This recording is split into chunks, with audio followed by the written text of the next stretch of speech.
이 밤에도 하나님께 기도함으로 경건의 시간을 갖겠습니다.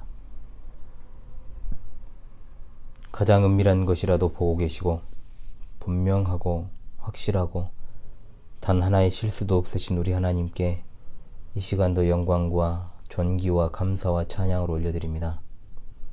오늘 하루도 하나님이 함께 하시는 은혜로 인하여 안위받고 보호받아 이 시간 우리 하나님 앞에서 주의 백성들과 더불어 매일 경건의 시간을 보내게 되었습니다. 매일의 삶 모든 순간에 함께 하시는 하나님의 은혜를 생각합니다. 오늘 하루 신앙의 여정에 동행하여 주신 우리 하나님의 크신 은혜와 사랑을 감사합니다. 오늘 하루를 돌아봅니다. 우리 순간순간의 모습들을 떠올립니다. 반성합니다. 회개합니다. 죄를 즉시 회개하지 않았던 우리 모습 또한 회개합니다. 죄가 우리를 집어삼키지 못하도록 인도하여 주시기를 원합니다.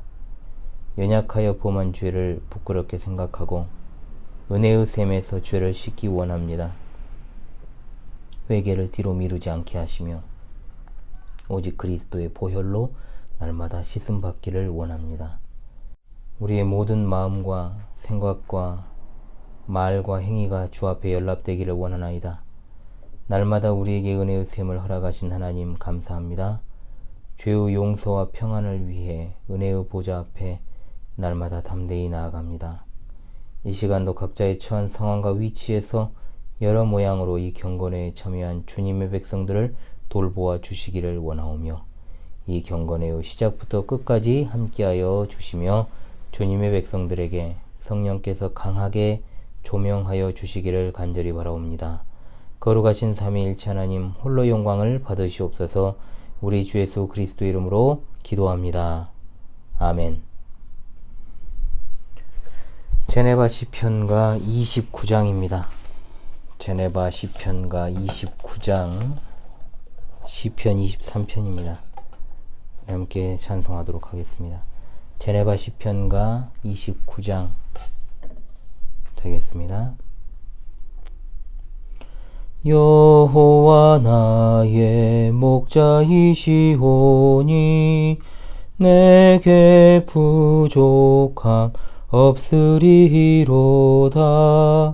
주께서 나를 푸른 풀밭 위에 누이시면서 쉴만한 물가로 인도하시네. 쉴만한 물가로 주께서 나를 인도하시도다. 내 영혼 주가 소생시키시고 주 이름 위에 의의 길 인도해. 내가 사망의 음침한 골짜기 다녀도 해를 두려 않을 것은 주께서 나와 함께 하심이라.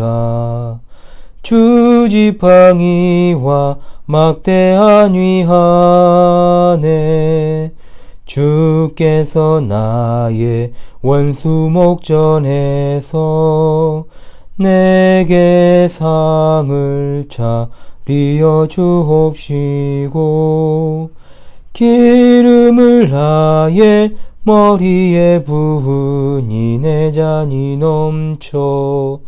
내 평생 선함과 인자하심이 나를 따르리니 나 여호와 집 영원히 살리라. 아멘. 하나님 말씀 보겠습니다. 하나님 말씀은 사도행전 5장 33절로 42절의 말씀입니다. 사도행전 5장 33절로 42절의 말씀이 되겠습니다. 사도행전 5장 33절로 42절의 말씀입니다. 제가 낭독합니다. 그들이 듣고 크게 노하여 사도들을 없이하고자 할세. 바리새인 가말리엘은 율법 교사로 모든 백성에게 존경을 받는 자라. 공회 중에 일어나 명하여 사도들을 잠깐 밖에 나가게 하고 말하되 이스라엘 사람들아 너희가 이 사람들에게 대하여 어떻게 하려는지 조심하라. 이전에 드다가 일어나 스스로 선전하며 사람이 약 400명이나 따르더니 그가 죽임을 당하며 따르던 모든 사람들이 흩어져 없어졌고, 그 후 호적할 때에 갈릴리의 유다가 일어나 백성을 꿰어 따르게 하다가 그도 망한즉 따르던 모든 사람들이 흩어졌느니라. 이제 내가 너희에게 말하노니 이 사람들을 상관하지 말고 버려두라. 이 사상과 이 소행이 사람으로부터 났으면 무너질 것이요, 만일 하나님께로부터 났으면 너희가 그들을 무너뜨릴 수 없겠고 도리어 하나님을 대적하는 자가 될까 하노라 하니, 그들이 옳게 여겨 사도들을 불러들여 채찍질하며 예수의 이름으로 말하는 것을 금하고 놓으니, 사도들은 그 이름을 위하여 능욕받는 일에 합당한 자로 여기심을 기뻐하면서 공회 앞을 떠나니라. 그들이 날마다 성전에 있든지 집에 있든지 예수는 그리스도라고 가르치기와 전도하기를 그치지 아니하니라. 아멘. 33절에서 42절은 가말리엘이라고 하는 율법 교사가 이제 권면하는 내용이 나옵니다. 이것은 하나님의 보호하심의 섭리라고 할 수 있는데, 사도들을 없애고자 했던 그들에게 바리새인이자 율법 교사 가말리엘이 일어나 사도들을 변호해 줍니다. 이 사람은 사람들에게 존경받는 사람이고 바리새인 양성학교의 학장이었고 히브리 학자 힐렐의 후손이기도 했습니다. 그러면서 그가 한 말은 혁명이라고 하는 것 자체가 생기기도 하고 사라지기도 하니까 너무 깊숙하게 관여하지 말라. 드다라는 사람과 유다의 일을 상기시킵니다. 드다는 로마의 압제로부터 해방시키려고 했던 제2의 모세라 일컬어졌던 사람이고, 유다는 민족의 반란을 일으킨 자로 이 두 명의 지도자가 죽임당하자 추종자들이 다 흩어지게 되었습니다. 그것을 이제 예로 들면서 만약 사도들이 일으키는 그리스도 운동이 그와 같은 성격이라면 예수가 죽었으니 다 흩어지지 않겠느냐라는 것이죠. 그러면서 가말리엘이 38절에서 39절에 좋은 제안을 합니다. 지도자가 이미 죽었는데 이 활동이 인간적인 기원을 두고 있다면 저절로 무너질 것이요, 진실로 하나님으로부터 난 것이라면 종교 지도자들이라도 이들과 싸워서는 안 될 것이다. 오히려 그것이 하나님을 대적하는 일이 될 수도 있다는 아주 건전하고 현명한 의견을 제시합니다. 하나님을 대적한다는 이 개념은 유대인들에게 있어서는 굉장히 머뭇거리게 할 수밖에 없는 위협적인 것이죠. 가말리엘의 의견은 받아들여졌습니다. 사도들은 위험에서 구출될 수 있었습니다. 물론 가말리엘이 교회를 동정했거나 또 뒤로는 그리스도를 믿는 사람이었느냐? 그것은 아닙니다. 그는 하나님의 주권적인 역사를 믿는 사람이었기 때문에 이런 말을 했던 것이고, 또한 그의 이런 말은 요한복음에서 가야바가 무의식적으로 한 말이 애언이 된 것과도 같은 그런 성격을 띠고 있습니다. 가야바가 요한복음 11장에서 예수님을 죽이려고 모의하는 바리새인들에게 뭐라고 말했습니까? 한 사람이 백성을 위하여 죽어서 온 민족이 망하지 않게 되는 것이 너희에게 유익한 줄을 생각하지 아니하는도다 하였으니, 이 말은 스스로 함이 아니요 그 해의 대제사장이므로 예수께서 그 민족을 위하시고 또 그 민족만 위할 뿐 아니라 흩어진 하나님의 자녀를 모아 하나가 되게 하기 위하여 죽으실 것을 미리 말함이로라. 이렇게 말씀하고 있습니다. 하나님은 이처럼 전혀 인간들이 예상할 수 없는 방식으로 사랑하는 자기 백성들을 지키시고 인도하십니다. 요셉에게는 바로를 사용하시고 느헤미야에게는 아닥사스다 왕을 사용하셨으며 다니엘에게는 느부갓네살, 벨사살, 다리우스 왕을, 그리고 유대인들을 고향 땅에 다시금 데려오게 하실 때는 페르시아의 고레스를 사용하셨습니다. 그 누가 이런 것을 예측이나 할 수 있었겠습니까? 하나님의 놀라우신 섭리는 실로 측량할 길이 없습니다. 그러자 40절에 그들은 사도들을 불러들여 채찍질하며 예수의 이름으로 말하는 것을 금하고 놓으니라. 그냥 놔주기에는 열도 받고 하니까 때린 거죠. 유대법으로 이것은 형식적인 게 아닙니다. 가죽 줄로 만든 채찍으로 상반신을 벗겨놓고 때렸습니다.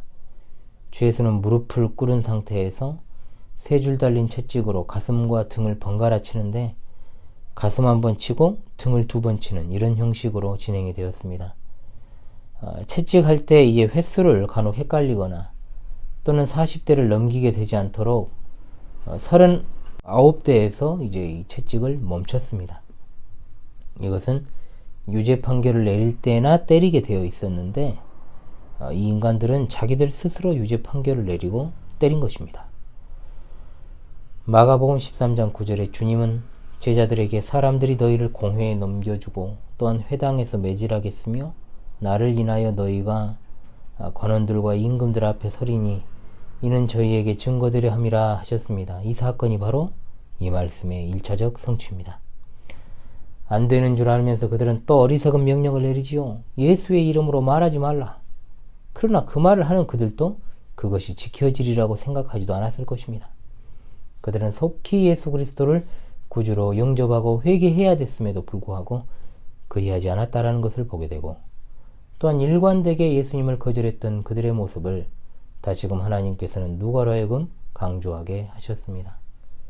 그러나 사도들은 그 엄청난 고통을 인내하고 또한 예수 그리스도의 이름을 인하여 능욕받는 일에 합당한 자로 여기심을 기뻐했습니다. 고난에 대한 교회의 태도를 보십시오. 옥에 갇히고 살해 위협당하고 두들겨 맞고, 그러나 그들은 기뻐했습니다.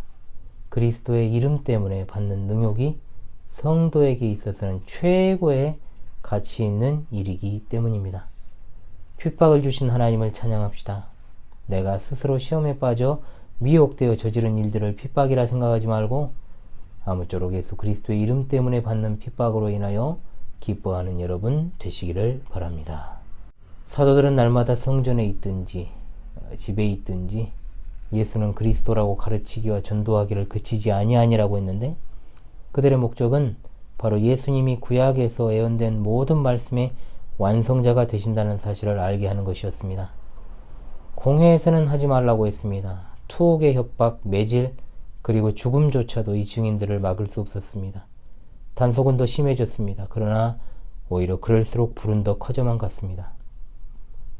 2장의 끝부분과 이 부분이 굉장히 닮아있죠. 오순절 베드로의 첫 번째 설교 이후에 2장 43절로 47절의 내용이 바로 그것입니다. 성전에 있든지 집에 있든지 사도들은 주로 성전과 같은 큰 무리가 모이는 곳에서 복음을 선언하고 가르쳤고, 집집마다 모이는 교회에서는 교제와 성찬과 그리고 기도하는 일에 집중했던 것으로 보아야 됩니다. 약간 제약이 생겼다 하지만 우리들은 얼마나 좋은 환경이 있습니까? 예배당이나 가정에서 마음껏 기도도 하고 성찬식도 하고 교제도 하고 말씀과 가르치는 일들이 가득하지 않습니까? 박해도 안 받는 우리가 본격적 박해의 순간이 오기 전에 내성을 기르고 믿음을 굳건하게 세웁시다. 그래야만 박해와 핍박의 때가 다가오면 담대하게 기뻐하며 오히려 세상을 떨게 만드는 그러한 믿음의 전사들이 될 수 있을 줄로 압니다. 기도합니다. 오늘 하루도 우리와 변함없이 함께 하시고 우리의 모든 출입을 지켜주신 하나님, 사명을 다하기까지 하나님께서 우리를 어떤 방식으로든지 지켜주실 줄로 믿습니다. 사도들에게 할 일이 있었고 그들이 복음 전파의 사명을 하나님이 정하신 때까지 하는 것에 있어 어떠한 대적들의 핍박과 압박도 그들을 무력화시킬 수 없다는 것을 알게 됩니다. 하나님이 개입하시면 다 해결이 됩니다. 또한 전혀 인간이 개입할 수 없는 순간에라도 하나님의 종들은 하나님이 지켜주시는 줄로 압니다. 그리 시냇가에서 엘리야에게 까마귀를 보내 양식을 먹여주셨던 것처럼 우리는 하나님의 손길을 믿고 나아갑니다. 이 편한 세상에서 박해받던 초대교회 사도들과 성도들의 모습을 생각하며 마지막 때를 준비하기를 원합니다. 우리에게 어떤 고난이 닥치더라도 하늘을 향해 품은 소망으로 주님의 재림을 기다리는 마음으로 끝까지 승리하며 살게 하여 주시옵소서. 피곤한 하루가 또 이렇게 저물어가고 잠자리에 들고자 합니다. 오늘 우리에게 주신 하루를 마무리하고자 합니다. 이 세상 험하고 우리는 비록 약합니다. 그러나 주님이 함께 하시면 소망이 있고 기쁨이 충만합니다. 순간순간 약해지는 우리 마음을 붙드사 영원에 잇대어 살아가게 하옵소서.